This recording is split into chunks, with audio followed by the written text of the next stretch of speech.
ऐश्वर्य अनंत शक्तियों के स्वामी प्रभु श्री कृष्णचंद्र जी कृपा करके ऐसा उपदेश कर रहे हैं जो हम श्रद्धा विश्वास पूर्वक श्रवण करें, एकाग्र बुद्धि से महत्व रखकर मनन करें और अपने जीवन में उतारें, अपने आचरण में उतारें, तो भगवत कृपा से इसी जन्म में हमारे समस्त दुखों का नाश करने वाली प्रेम लक्षणा भक्ति का प्रादुर्भाव हो जाए। और कोई उपाय नहीं है दुख से निवृत्ति का। जो उपाय कहे जाते हैं वो भी दुख रूप ही हैं। भगवद विमुख पुरुष को चाहे जो भी साधन कर ले वो परम सुख को प्राप्त नहीं हो सकता। चाहे जो देवता को रिझा ले परम सुख को प्राप्त नहीं हो सकता।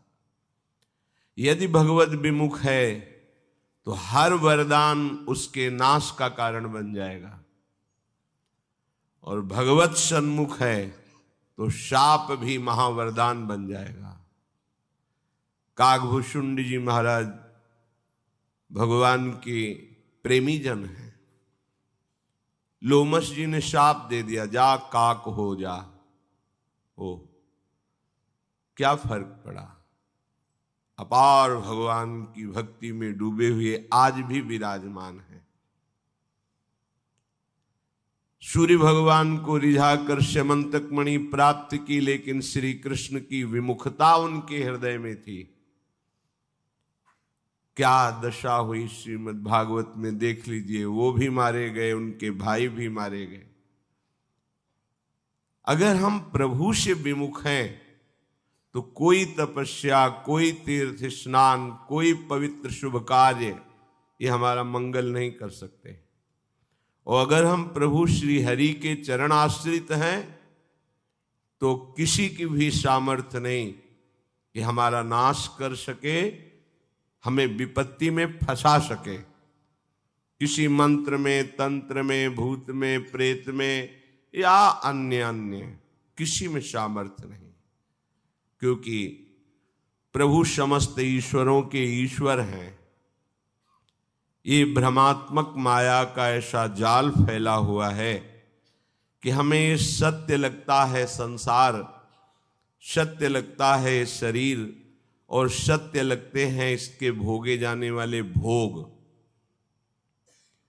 इसी में राजी रख करके माया हमारे समय को नष्ट करती रहती है, और जो हमें अमूल्य समय मिला था भजन के लिए, भगवत प्राप्ति के लिए, प्रभु श्री हरि को रिझाने के लिए, प्रियाजू को रिझाने के लिए, वो व्यर्थ में इंद्रियों के रिझाने में चला जाता है। मन और इंद्रियों की विलासता में हमारा समय नष्ट कर देती है ये भगवान की त्रिगुणात्मिका माया। इसीलिए प्रभु करुणा करके कह रहे हैं कि मैं समस्त ईश्वरों का ईश्वर हूं। ये करुणा है उनकी। उनको अहंकार नहीं है कि वो ये वर्णन कर रहे हैं कि तुम मेरी भक्ति करो, मैं भगवान हूं, ईश्वरों का ईश्वर। ईश्वरों का ईश्वर होते हुए भी यहीं जहां उपदेश कर रहे हैं अर्जुन के सारथी बने बैठे हैं। देख लो कैसा हमारे प्रभु का स्वभाव है कि अपने दास की दासता करने में भी हमारे प्रभु को संकोच नहीं होता। और हैं कौन? ईश्वरों के भी ईश्वर भगवान शंकर, महादेव, शनकादि, नारदादि, ये बड़े बड़े जिनके चरण रखने की चौकी की वंदना करते रहते हैं। ध्येयम सदा परिभवग्नम अभीष्टदोहम तीर्थास्पदम शिवविरंचि नुतम शरण्यम। ओहो, ऐसे महामहिम प्रभु हैं, पर जो इनकी भक्ति करता है चरणों का आश्रय लेकर, ये इतने कृपालु हैं कि उसके सेवक बन जाते हैं। प्रभु कह रहे पुरुषा स परः पार्थ भक्त्या लभ्यस्त्वनन्यया यस्यान्तःस्थानि भूतानि येन सर्वमिदं ततम्।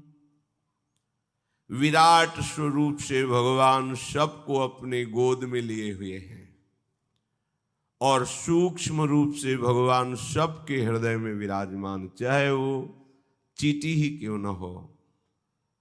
इतने बड़े हैं कि सब उनके गोद में बैठे हुए हैं और इतने सूक्ष्म है कि जो तुम्हें दिखाई भी नहीं दे रहा उसके अंदर भी वो विराजमान है। अणो अणियान महतो महियान। प्रभु कह रहे हैं, हे प्रथानंदन अर्जुन, संपूर्ण प्राणी जिसके अंतर्गत है, जिससे यह संपूर्ण संसार व्याप्त है, वह परम पुरुष परमात्मा केवल अनन्य भक्ति के द्वारा प्राप्त किया जा सकता है। अनन्य भक्ति। भक्त्या लभस्त्वनन्यया। ये जब तक अन्य आश्रय है, अन्य बल है, अन्य सत्ता है तुम्हारे हृदय में, तब तक अनन्य भक्ति नहीं जागृत होती। पीछे वर्णन हुआ सात्विक, राजस और तामसिक, ये 3 प्रकार की प्रायः भक्तियां जगत में पाई जाती हैं। कोई बिरला होता है जो अनन्य भक्त होता है। कोई अपने विरोधी का नाश करने के लिए, चाहे वो विरोधी परिस्थिति हो, घटना हो, व्यक्ति हो या कोई, उसका नाश करने के लिए, कोई अपने यश के लिए, अपने मान प्रतिष्ठा के लिए, अपने परिवार सुख के लिए, धन संपत्ति के लिए, कोई बड़ा भाग्यशाली कि हमारे पाप नष्ट हो जाएं, हमारा कल्याण हो जाए, ये सब भक्ति करते भगवान की ही है। पर इसे अनन्य भक्ति नहीं कहते हैं। ये समर्थ नहीं है भगवत साक्षात्कार कराने में। समर्थ है अनन्य भक्ति। इस अनन्य भक्ति को यदि आप समझ लिए तो आपको बिना श्रम के भगवत प्राप्ति हो जाएगी। पर थोड़ा अहंकार के कारण समझना कठिन होता है। ये क्रिया प्रधान भक्ति नहीं है। जो अनन्य भक्ति है ये क्रिया प्रधान नहीं है, ये भाव प्रधान है। भावोत्सवेन भजताम रसकाम धेनुम तम राधिका चरण रेणु महम स्मरामि। ये भावोत्सव के द्वारा हर समय अपनी प्यारी जू और प्यारे जू में, श्यामा श्याम में चित्तवृत्ति जोड़े हुए, उनके अनुराग में रगा हुआ उपासक गदगद सुर नैना सजल दंपति रस रह भीन इहगत वृंदा विपिन में फिरे प्रेम तन लीन। ये है वो महापुरुष अनन्य भक्ति का हृदय में विस्तार किए हुए। ये जहां चरण रख दे वहां तीर्थ प्रकट हो जाए, अर्थात उनकी चरण रज तीर्थों से भी अधिक पावन करने वाली, क्योंकि तीर्थी कुर्वन्ति तीर्थानि। इनके चरणों की रज का ऐसा महत्व है कि अगर तीर्थों में चले जाएं तो तीर्थ निष्पाप हो जाए। लोगों के लोक पावन करने की सामर्थ्य होती है भगवान के अनन्य भक्त में। अनन्य भक्ति का प्रादुर्भाव अनन्य भक्तों के संग से ही होता है। रेमन रसकन संग बिन रंच न उपजय प्रेम। भक्ति की क्रियाएं हो सकती हैं, पर अहम युक्त क्रियाएं होने के कारण दैन्य भाव नहीं आएगा, क्योंकि दैन्य भाव अधीनता से आता है। इष्ट गुरु की अधीनता ही दैन्यता लाती है, और साधन की प्रणाली और उसको मैं कर रहा हूं इसमें अहमता रहती है। पवित्र है, वो पुण्यात्मा है, वो साधक है वो, पर भगवत प्रेम का अधिकारी नहीं है। भगवत प्रेम का अधिकारी दैन्य होता है। उसको हृदय में अनुभव होता है कि मैं तो एक तिनका हूं, मुझे प्रभु की कृपा जहां उड़ा के ले जाए, जहां रख दे, जैसे चलावे, पूर्ण आश्रित, पूर्ण आत्मसमर्पण, कर्ता भाव रहित, भोक्ता भाव रहित, मन का निरंतर अपने आराध्य देव में ही सावई मनः कृष्ण पदारविंदयो रमण करना, आराध्य देव में ही संतुष्ट रहना, आराध्य देव में ही संपूर्ण संसार के संबंधों का विसर्जन कर देना, त्याग देना, आराध्य देव के सुख में ही समस्त लोक लोकांतरों के सुख को स्वाहा कर देना, भस्म कर देना। अनन्य भक्ति भगवान को सेवक बना लेती है। ये अनन्यता बड़ी दुर्लभ है। बातें बनाना अलग बात है, लेकिन प्रभु का अनन्य भक्त बनना ये बहुत कठिन बात है, और सरल उसके लिए हो जाती है जिसको अनन्य प्रेमी मिल जाता है। यदि प्रियालाल की कृपा से अनन्य भगवत प्रेमी का सानिध्य मिल जाए तो फिर इस संक्रामक रोग की तरह अनन्य भाव हमारे हृदय में आ जाता है। जैसे संक्रामक रोग संग के प्रभाव से उसकी जूठन हो जाए पाले या उसका, तो वो अंदर प्रभाव, ऐसे ही उनकी चरण रज, उनका उच्छिष्टामृत, उनकी कृपा दृष्टि और उनके अनुभूत वचन हमारे हृदय के समस्त संशयों का नाश करके प्रभु के प्रति प्रियता प्रकट कर देते हैं। ये दुर्लभ चमत्कार है। प्रकृति में ही प्रकृति का कुछ चमत्कार दिखाना ये कोई खास बात नहीं है। अनन्य भक्त का चमत्कार है घोर विषयी मन को निर्विकार करके प्रियालाल के अनुराग में डुबो देना। अगर आप अहंकार के सहित इस मन को, तन को समर्पित कर दें, अर्थात उनकी आज्ञा में अपने जीवन को समर्पित कर दें, तो ये अनन्य भक्ति आना मुश्किल नहीं है।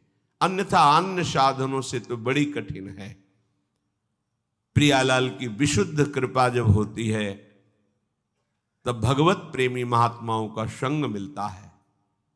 कहो कृपा उपजे के भांति, रसिकन संग फिरो दिन राती। रात दिन भगवत प्रेमी महात्मा के वचन के संग में रहे, यही रसिकों का संग है। उनकी आज्ञा पे अपना जीवन समर्पित कर दे तो अनन्य भक्ति का जागरण हो जाता है।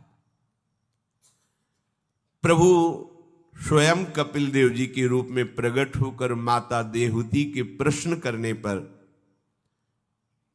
कि हे प्रभु, मैं इंद्रियों से भोग भोगते भोगते ऊब गई हूं। ये दुष्ट इंद्रियां कभी भोगों से तृप्ति का ही अनुभव नहीं कर रही। हे नाथ, जिसका मन एकाग्र नहीं है, इंद्रियां भोगों में फंसी, वो कैसे आपको प्राप्त कर सकता है? श्री भगवान ने करुणा करके कहा कि हे माता, एक अध्यात्म योग ही ऐसा है जो समस्त दुखों से निवृत्त कर देता है। योग आध्यात्मिका पुंसाम मतो निश्रेयसाय में, परम सुख, परम आनंद, जहां न मृत्यु है, न रोग है, न अभाव है।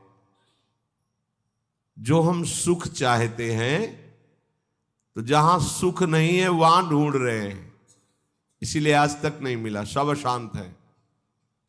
आपको तो जो जो चीजें चाहिए, जो वस्तुएं, धन संपत्ति, पद की आकांक्षा रखते हैं, तो आपको लगता है अगर ये मिल जाते तो मैं सुखी हो जाता।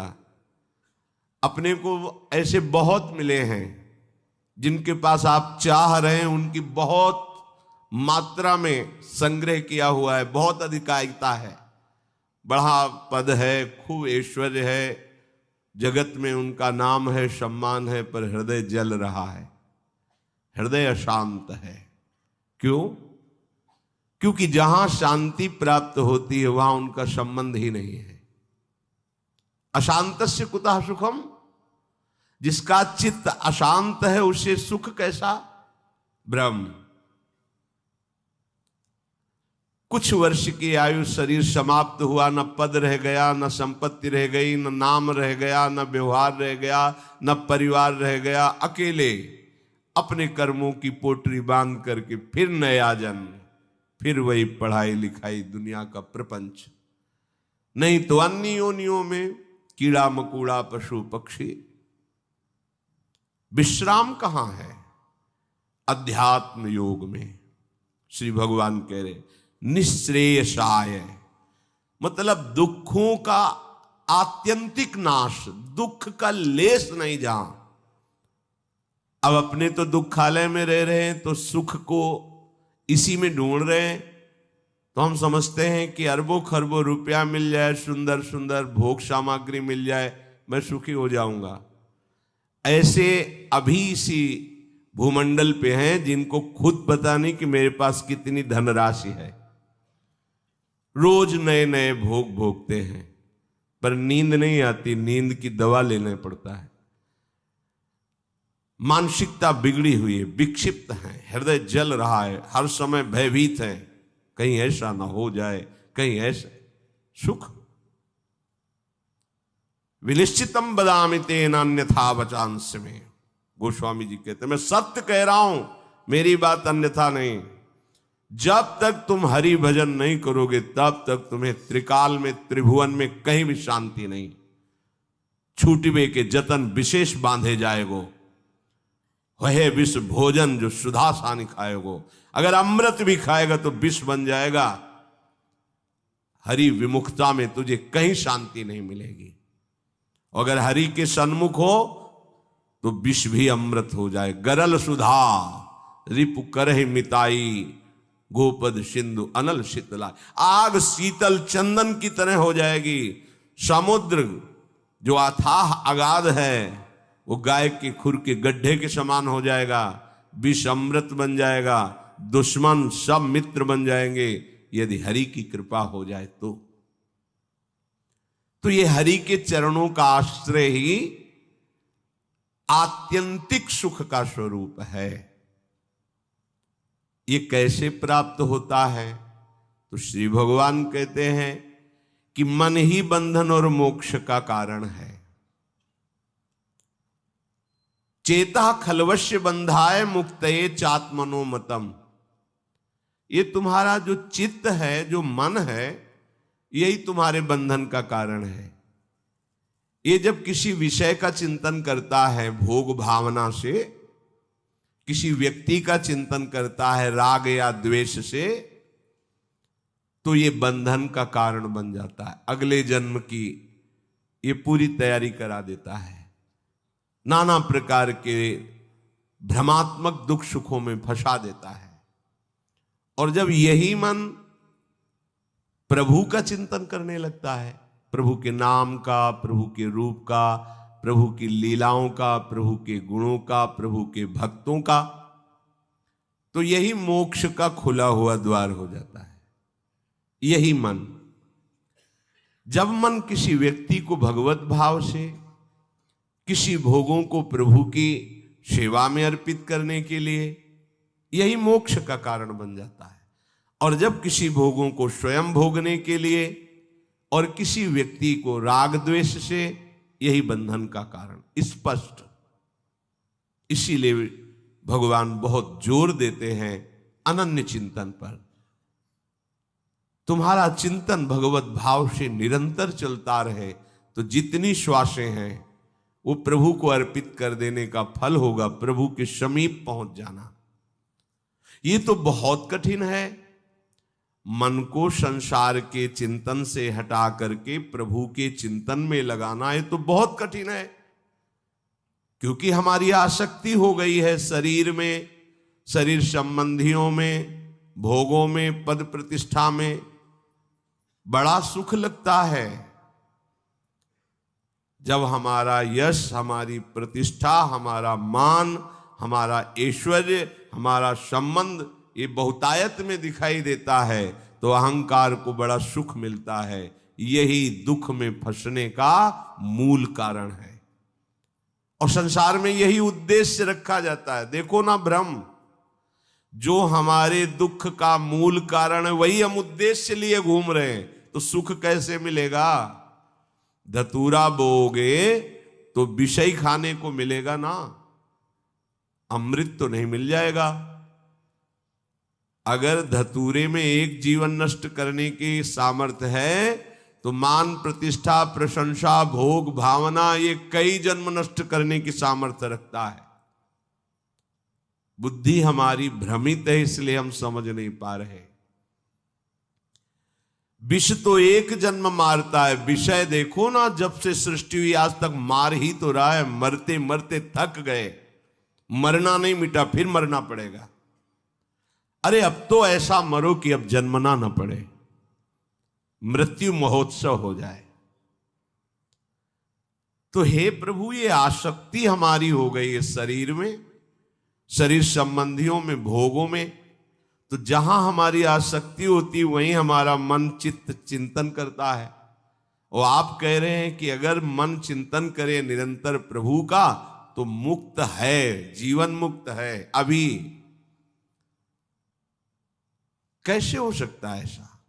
तो श्री भगवान ने कहा, प्रसंगमजरम पाशमात्मनः कवयो विदुः स एव साधु सुकृतो मोक्ष द्वारमपावृतम्। खुला हुआ मोक्ष का द्वार खुल गया। क्या? जो तुम्हारी शरीर में आसक्ति है, शरीर के रिश्ते नाते संबंधियों में आसक्ति है, भोगों में आसक्ति है, वही नरक का खुला हुआ द्वार है। कैसे? त्रिविधम नरकस्येदम द्वारम नाशन मात्मना कामः क्रोधा तथा लोभा तस्मादेत्रयम् त्यजेत। जब तुम शरीर भाव से होते हो तभी तुम्हें काम वेदना सताती है। काम में बाधा पड़ने पर क्रोध का जागरण होता है, क्रोध ही नाश का स्वरूप बन जाता है।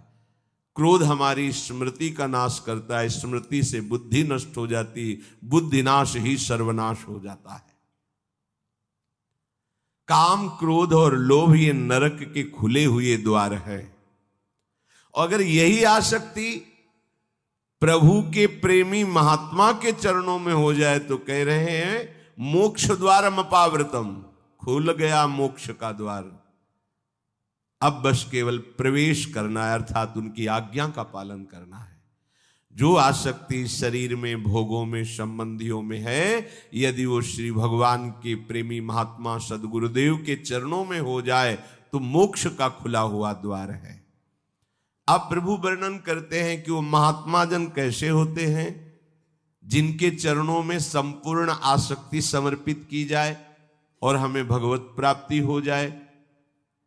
साधारण शब्दों में, जिनके चरणों के सहारे से हम माया से मुक्त हो जाएं, अर्थात जिनकी चरणों में सर रख करके निश्चिंत हम हो जाएं कि अब हो गया सब कुछ, मुझे गुरुदेव मिल गए, मानो प्रभु मिल गए, गुरुदेव का सहारा मिल गया, अब ये संसार समुद्र मुझे डुबो नहीं सकता। क्योंकि गुरु कृपालोह कृपया वदेत, विश्वेश्वर पादाम्बुज दीर्घ नौका। कृपालु गुरुदेव अपनी वाणी से हमें ऐसे सावधान करके निकाल लेते हैं समुद्र से, जैसे कोई समुद्र में डूब रहा और विशाल नौका समीप लाकर उसे उठाकर उस नौका में बैठा ले। तो विश्वेश्वर पादाम्बुज दीर्घ नौका, भगवान विश्वेश्वर के चरणारविंद रूपी दीर्घ नौका का आश्रय गुरुदेव प्रदान कर देते हैं। प्रिया प्रीतम के चरणों की शरणागति। तो वो कैसे होते हैं जिनके चरणों में हम आत्मसमर्पण कर दें? तो श्री भगवान कहते हैं वो संत कैसे, तितिक्षवः, बड़े सहनशील होते हैं। कितना भी कोई उनका अपमान करे, निंदा करे, विरोध करे, उनके हृदय से यही निकलेगा, तुम्हारा सर्व मंगल हो, न इस लोक में तुम्हें कभी कष्ट मिले, न कभी परलोक में कष्ट मिले, भगवान तुम्हें सदैव सुखी रखे। ठाकुर श्री हरिदास जी को 22 बाजारों में कोड़ों से मार मार करके मृत्यु दंड दिया। अपराध कृष्ण नाम गायन का। कैसा दुष्ट है संसार। जो अपराधी हैं उनको दंड देना उचित है, लेकिन जो निरपराध है उनको दंड देना भारी दुष्टता है। कैसी दुष्टता। हर समय जो नाम में डूबे हुए हैं ऐसे निर्मल महात्मा को 22 बाजारों में कोड़े मार मार कर मृत्यु दंड का ऐलान ऐसा ही किया गया। सुकोमल त्वचा, जहां कोड़ा पड़ता त्वचा खिंच जाती, रक्त छलछला आता, उसी पे और कोड़े मारते। एक बार भी ऐसा नहीं कहा कि हे हरि बचा लो, नहीं कहा। हरि बोल, जैसे ही कोड़ा लगता हरि बोल। वो दुष्ट जल्लाद जब मारते और देखा कि व्यथित नहीं हो रहा, अब भी ये बोलता है हरि बोल हरि बोल, मुस्कुरा दिए, अब तुम्हारा कल्याण हो जाएगा। उनको अपनी पीड़ा की फिक्र नहीं है। ये जो दुष्ट भाव से पीट रहे हैं, ये हरि को समर्पित शरीर है, इनका पतन हो जाएगा, ये तो नष्ट हो जाएंगे। जब वो बोले हरि बोल कहता है तो प्रसन्न हो गए हरिदास जी। 2 बार हरि बोला, अब इनका तो कल्याण निश्चित है। ये है तितिक्षवा, अपने कष्ट की परवाह नहीं है। ईसा मसीह जी को क्रूस पे टांगा गया तो आंसू निकल पड़े। पूछा निजी परिकरों ने, प्रभु बहुत कष्ट हो रहा होगा? बोले नहीं, ये आंसू उसके लिए, उस शिष्य के लिए है जिसने मुझे सूली पर टंगवाया है। शिष्य ने ही उनके इस सूली पर चढ़ने का पूरा षड्यंत्र रचा था। मैं अपने ईश्वर से प्रार्थना करता हूं कि उसको कभी कष्ट ना हो। कैसा हृदय, कैसा हृदय होता है संतों का, कैसा हृदय होता है। महाप्रभु हरिवंश चंद्र जी के लिए सेवक जी लिखते हैं, करत जे अनशहन निंदक तीनों पे अनुग्रह कियो। जो अनशहन करके अवहेलना करते हैं, अपमान करते हैं, निंदा करते हैं, उनका भी मंगल किया।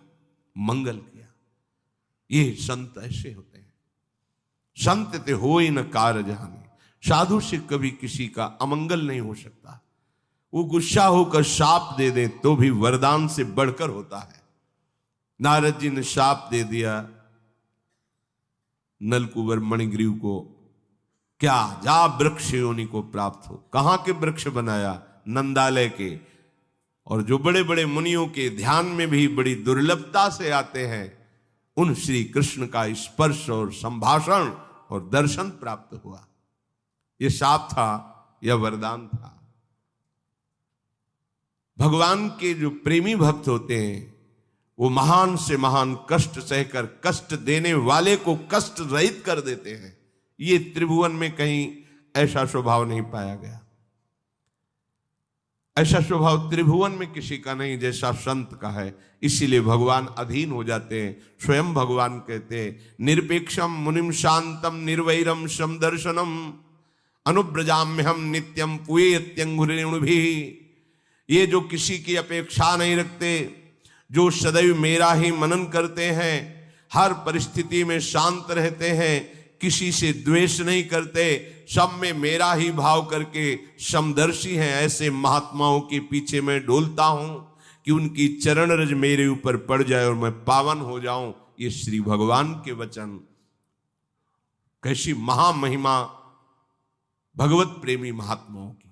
कारुणिकाहा, उनके हृदय में करुणा उछलती रहती है। थोड़ा सा जो वात्सल्यमयी मां है उसकी तरफ झांक के देखो।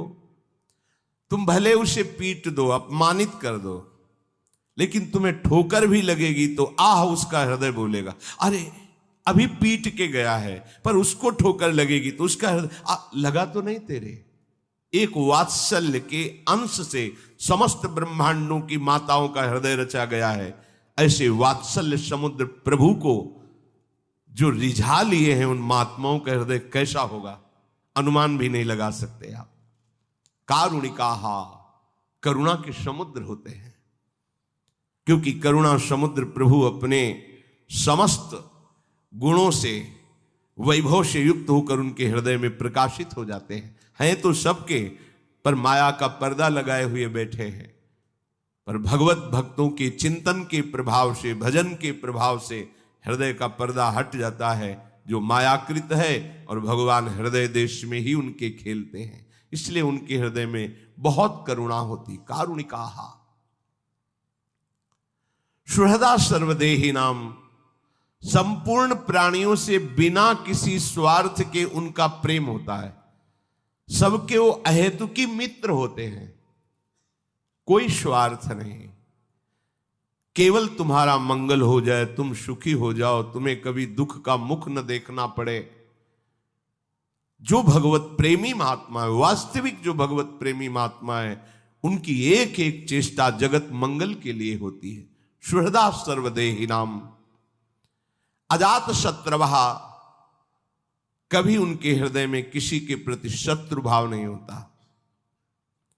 अगर एक भी व्यक्ति के प्रति शत्रु भाव रहेगा तो यहां लौट के आना पड़ेगा। एक भी व्यक्ति से आसक्ति हो गई तो लौट के आना पड़ेगा। मृग के बच्चे से हुई मृग बन गए, पुरंजनी से हुई पुरंजनी बन गए। हमारी ऐसी भगवत भावना बढ़े कि पूरी सृष्टि में कोई एक भी शत्रु ना हो। जो तुमसे द्वेष करे उसको प्रणाम करो। यदि भगवत प्राप्ति के मार्ग में बढ़ रहे हो, जो तुमसे ना बोले उससे तुम कभी भी रूठो मत। सामने पड़े तो राधे राधे श्री हरिवंश। कभी ऐसा नहीं कि ये तो दुष्ट है, मैं गाली देता, नहीं नहीं, हमारा प्रभु ही हमारे हृदय को मजबूत करने के लिए ऐसा स्वांग रच रहा है।